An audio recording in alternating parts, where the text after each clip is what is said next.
Exactamente el 5 de diciembre de 1945 se dio un evento que terminó siendo uno de los mayores misterios de la historia de la aviación.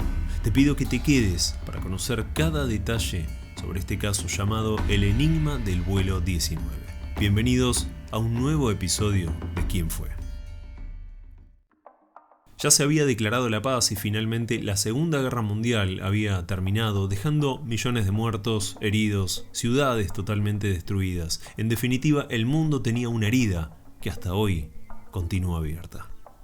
Estados Unidos, más allá de cualquier acuerdo, continuó con las prácticas militares en diferentes estados y sectores del mar.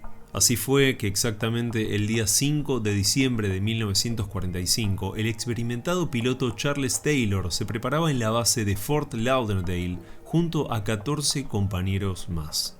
La misión era una práctica rutinaria de bombardeo en un arrecife cercano a las costas de Florida que funcionaba como campo de práctica. A las 14:10, los 5 bombarderos Grumman TBF Avenger estaban en posición despegando solo minutos después con una misión sencilla, en un terreno conocido y sin enemigos atacando. Jamás pensaron que algo podía pasar. Taylor y su equipo, luego de 50 minutos, llegan al punto de bombardeo y completan la primera parte de la misión. Avisan por radio sobre la descarga y que regresaban a base. Las comunicaciones no eran tan constantes como en la actualidad. Muchas veces la señal se perdía volviendo minutos después. No se supo nada del equipo hasta las 15:40, cuando en la torre de control de la base llega un mensaje alarmante. No sé dónde estamos. Creo que nos perdimos luego del último giro. La voz era del piloto Edward Power. Se dieron cuenta que en realidad no era un mensaje hacia la base, sino una conversación entre los pilotos. Y nuevamente se escucha otro mensaje. Estoy intentando localizar Fort Lauderdale. Estoy sobrevolando tierra. Estoy seguro de que estamos sobre los Cayos, pero no sé cuánto nos hemos desviado hacia el sur. No soy capaz de llegar a la base. Todo esto dicho por Taylor, el líder de la operación. Cabe destacar que estos aviones tenían un sistema de navegación poco avanzado, es decir que los pilotos se orientaban con un método de navegación a estima. Esto quiere decir que solo podían saber una posición aproximada y no exacta. Igualmente todos los pilotos eran experimentados. Taylor, por ejemplo, contaba ya con 28 años de trayectoria militar, habiendo participado en la Guerra del Pacífico y en decenas de misiones más. Para él, la orientación no era un problema. Así y todo, ese día fue distinto. En la base todos estaban confundidos, ya que era imposible que los aviones estuvieran por los Cayos de Florida en solo 40 minutos de vuelo. Por lo cual, según varios cálculos, pensaron que en realidad los pilotos estaban sobrevolando la isla Gran Bahama, es decir, que estaban alejándose de la base y no acercándose.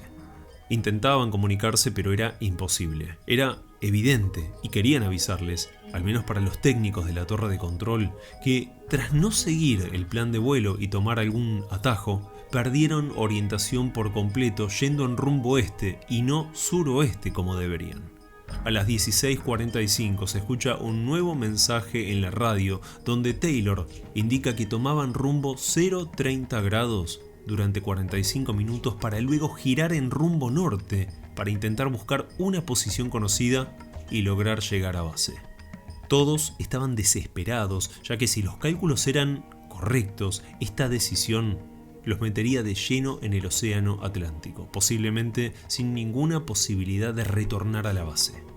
Recién a las 17:24 se dio una nueva entrada de radio. Volamos con rumbo 270 grados hasta que encontremos tierra o nos quedemos sin combustible.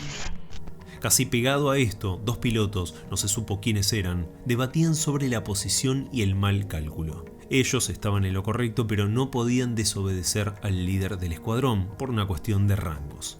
Luego, nuevamente Taylor dice lo siguiente.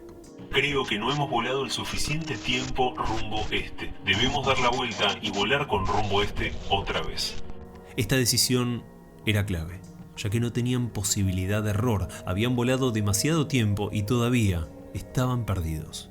Pero lo más extraño de todo esto era que la señal de radio de ese tiempo no contaba con una cobertura tan extensa, por lo cual creían que los aviones se encontraban claramente dentro de las zonas conocidas, y esto confundía a todos. Era imposible que no logren ver tierra.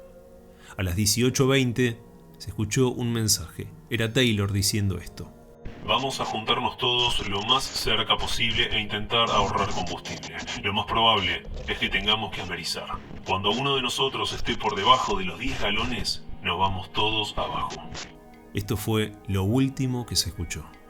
A las 19:30 parten de la base 3 aviones para intentar localizar a los 5 Avengers, ya sea en aire o en agua, e intentar rescatar al menos a los pilotos. La búsqueda se dio durante horas sin ningún éxito. No lograban ubicar ninguna señal de los aviones ni tampoco de los pilotos. La opción más posible era que se habían quedado sin combustible estrellándose en el mar, por lo cual siempre quedan restos fáciles de ver a simple vista, y no era el caso. Diferentes barcos fueron alertados, pero nadie logró dar con los aviones. Y ese día estaba sin dudas destinado a la desgracia y el misterio, porque de los 3 aviones que partieron en la búsqueda, uno de ellos, un Martin PBM Mariner, explotó en pleno vuelo a poco más de una hora de despegar por una falla en el tanque de combustible.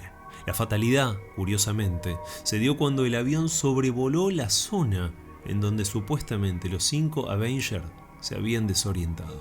Mientras la nave se desintegró en el aire, fallecieron las 13 personas que iban a bordo. Ese día, el total de víctimas, porque todos se consideraron muertos, fueron 27.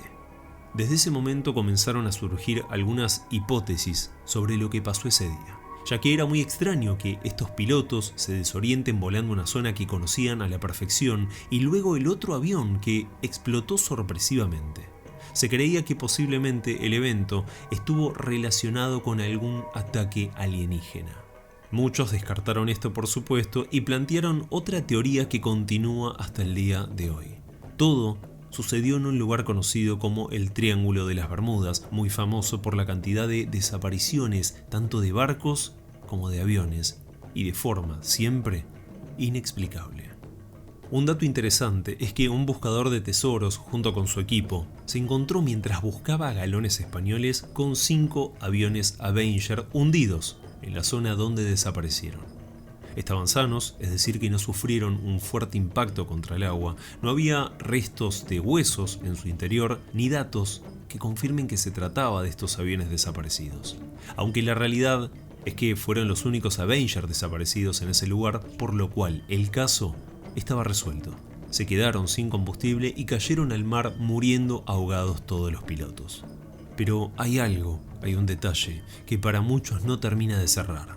Según los mensajes escuchados y los cálculos, los aviones tendrían que haber caído muy lejos de la zona donde fueron encontrados, por lo cual, nuevamente la hipótesis del Triángulo de las Bermudas salió a la luz, generando una sola pregunta: ¿qué fue lo que pasó ese día con el misterioso vuelo 19?